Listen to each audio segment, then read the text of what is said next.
Amen. Ngayon ay araw ng linggo at araw ng pagpupuri at panalangin sa Panginoon.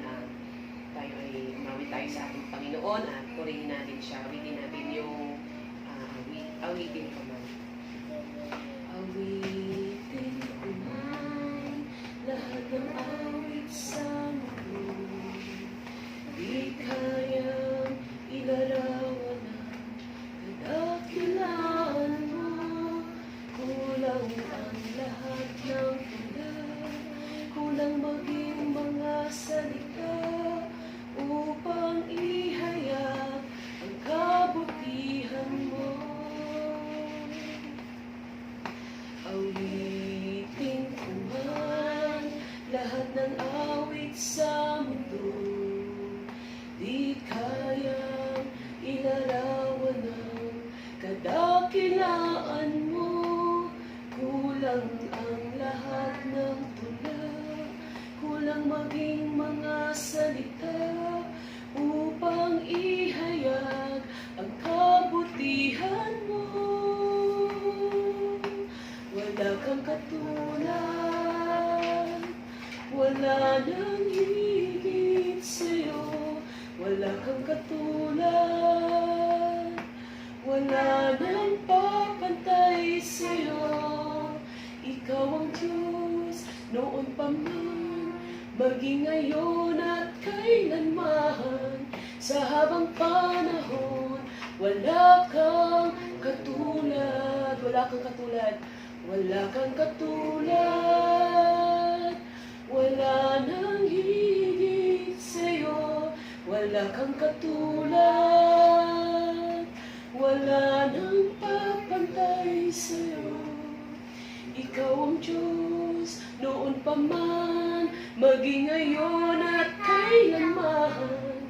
Sa habang panahon, wala kang katulad. Sa habang panahon, wala kang katulad. Thank you, Lord. Salamat po, Panginoon. At wala kang katulad, Panginoon, ngayon, noon, ngayon, at magpakailanman, Panginoon. Maraming salamat po sa iyong kabutihan. Amen. Ngayon tayo ay manalangin. Panginoon, maraming salamat po, Ama, ngayong umagang ito, Panginoon, sa oras na ito, at sa pagkakataon na ito, Panginoon, at muli kaming naririto bilang isang pamilya, Panginoon, na nagpupuri sa iyo, Panginoon, Lord God. Maraming salamat po, Panginoon, sa iyong kabutihan, sa iyong kadakilaan. Ano man po, Panginoon, ang aming mga nagawang kasalanan, Panginoon, patawarin mo po kami, Panginoon, at tulungan mo kami na hindi kami magkasala o makagawa ng kasalanan sa aming kapwa, Panginoon.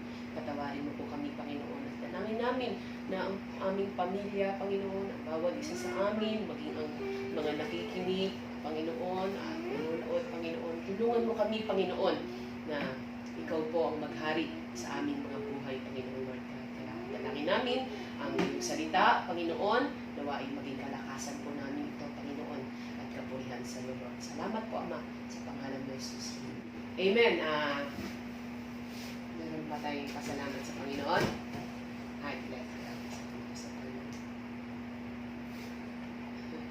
Amen. Ako nagpapasalamat sa Panginoon sa oras na ito at sa pag-iingat niya sa bawat isa sa atin, sa ating pamilya, at sa bawat maging sa mga nakikinig. Alam ko na ang Panginoon ang patuloy na nag-iingat sa ating lahat. Kaya salamat sa Panginoon. Amen. Sabi po dito sa Sephanias 2, sinabi ni Sephanias sa mga taga-Juda, bansang walang kahihiyan, magtipon kayo at magsisi bago dumating ang itinakdang araw na kayo'y palayasin at ipadpad na parang mga ipa. Magsisi na kayo bago dumating ang araw ng pagbuhos ng Panginoon ng kanyang matinding galit. Kayo namang mga mapagkumbaba at sumusunod sa mga utos ng Panginoon, lumapit kayo sa Kanya, magpatuloy kayong gumawa ng matuwid na may pagpapakumbaba, baka sakaling ingatan kayo ng Panginoon sa araw na ibuhos niya ang Kanyang galit. Amen. salita ng Panginoon. Ito po ang ibig sabihin na po nito ay ito po ay panawagan ng pagsisisi. Ang Panginoon ay lagi po siyang nagbibigay sa atin ng babala at lagi siyang nagbibigay ng chance, ng pagkakataon na pagsisihan natin ano man yung mga nagagawa nating kasalanan, ano man mga pagkukulang natin, kasi sabi sa Biblia walang matuwid, wala ni isa. Ang Panginoong Hesus lang ang tanging matuwid. Pero tayo ay mga makasalanan.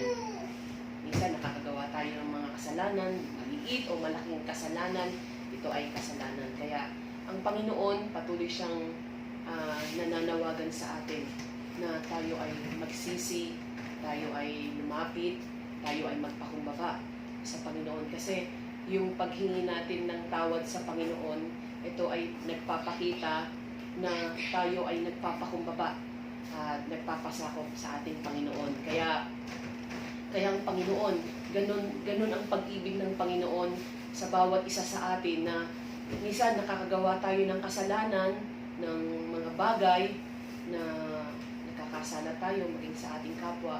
Pero ang sabi ng Panginoon, tayo ay lumapit sa Panginoon, sabihin natin sa Panginoon kung ano yung mga kasalanan natin at hingin natin ang tawad sa Panginoon at hayaan natin na ang Panginoon ang siyang patuloy na magbago sa atin, ang patuloy na magbigay ng pagpapakumbaba. Kaya nga sabi ng Panginoon,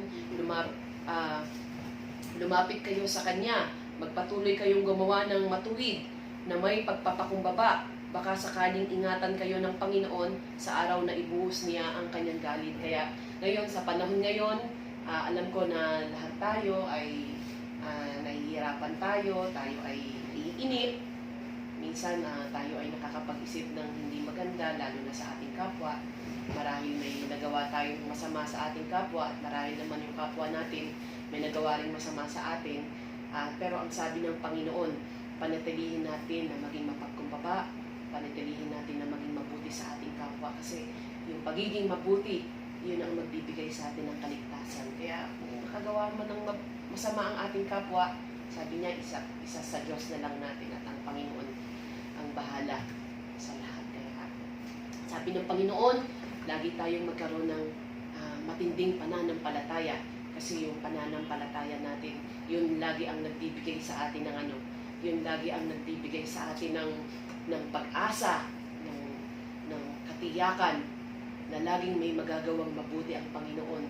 Kahit sa oras man ng kaguluhan, kahit sa oras ng kahirapan, kahit sa oras ng kapaguran, pero hanggat meron tayong pananampalataya sa Panginoon, lagi ang Panginoon ang magbibigay sa atin ng kalakasan at kapayapaan, maging ng kagalingan. Kaya ang tanging nais lang ng Panginoon ay lagi tayong lumapit sa Panginoon, magsisi tayo sa ating mga kasalanan, at wag nating sa ating sarili na mas mataas tayo. Pagkos lagi nating sa sarili natin na tayo ay mapagkumbaba, kasi yun ang gusto ng Panginoon sa atin. Amen. Sa Panginoon ang kapurihan at pasasalamat. Amen. Tayo ay manalangin sa ating Panginoon. Wala tayong ibang magagawa at walang ibang magbibigay sa atin ng kalakasan, maging ng kapayapaan, kundi yung ating panalangin sa ating Panginoon. Kaya huwag tayong magsawa na lumapit, huwag tayong magsawa na idulog natin sa Panginoon ang lahat ng ating naisin. At ang Panginoon, makikita niya yung ating puso, yung ating naisin. Ang Panginoon ang nakakaalam at Panginoon na ang bahala. Kaya tayo po ay manalangin. Yes, Lord. Hallelujah. Hallelujah, Lord God Jesus. Panginoon, maraming salamat po, Ama, ngayong umagang ito, Panginoon.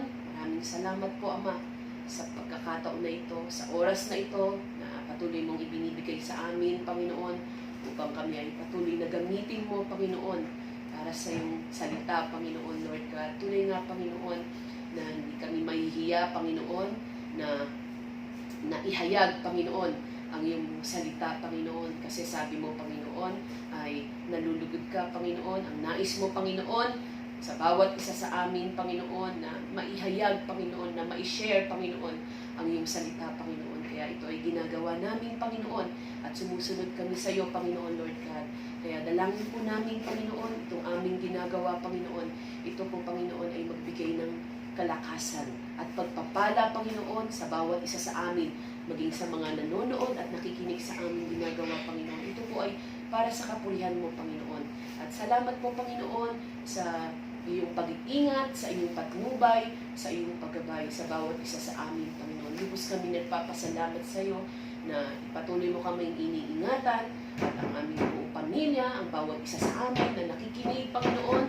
Nagpapasalamat kami sa iyo, Panginoon, na kami ay malalakas, malulusog at laging mong pinoproteksyonan, Panginoon. Kaya Lord, maraming salamat po, Panginoon. At anuman po ang aming mga nagawang kasalanan, patawarin mo kami, Panginoon, Lord. At tulungan mo kami, Panginoon, na hindi po kami makagawa ng masama, Panginoon, sa aming kapwa, Panginoon. At huwag mo rin pong pahintulutan, Panginoong Jesus, na magawan kami ng kapwa, ng aming kapwa ng masama, Panginoon. Huwag po itong pahintulutan, Panginoon.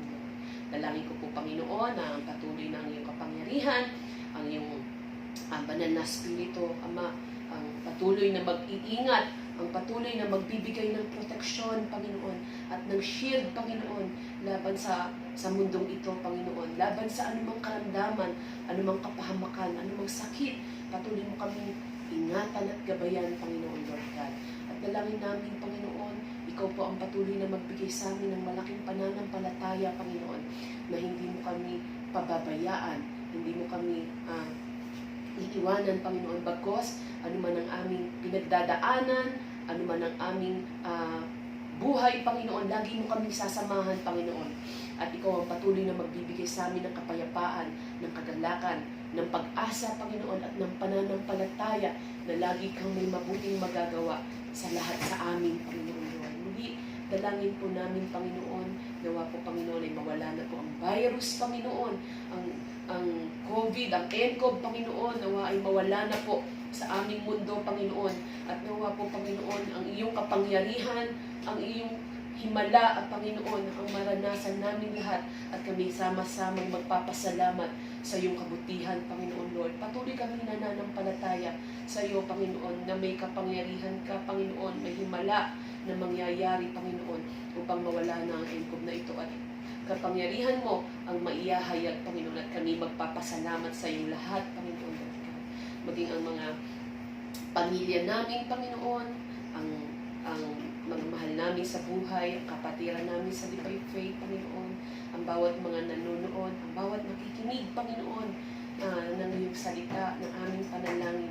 Ama, tugunin mo po ang aming mga dalangin, ang aming mga hinaing sa iyo, Panginoon, at ikaw ang patuloy na mag-iingat sa bawat isa sa amin, Lord. At dalangin ko ang patuloy ng kapangyarihan mo, ang siyang magbibigay sa amin ng mga pagpapala, ng pag-iingat, ng kalakasan. Ano man ang aming mga dalangin, sa iyong pangalan, ito iyong tugunin, Panginoon. Sabi mo sa Philippians 4:6, huwag kaming mabalisa sa anumang mga bagay. Sa halip, lagi kaming magpasalamat, Panginoon. Kaya, Lord, salamat po. At dalangin namin ang aming Pangulo, Panginoon, ang Pangulong Presidente, Panginoon, Lord God, Duterte, Panginoon, Lord, dalangin po namin, Ama, patuloy mo siyang bigyan ng katalinuhan at nawa, Panginoon, ang iyong kagustuhan, ang siyang maihayag ng aming Pangulo at ito'y para sa ikabubuti naming lahat, Panginoon. Kaya, Lord, binabalik po namin sa iyo ang lahat ng kapurihan, ang lahat ng pasasalamat, Panginoon, maging muli ang maging mga frontliners, Panginoon.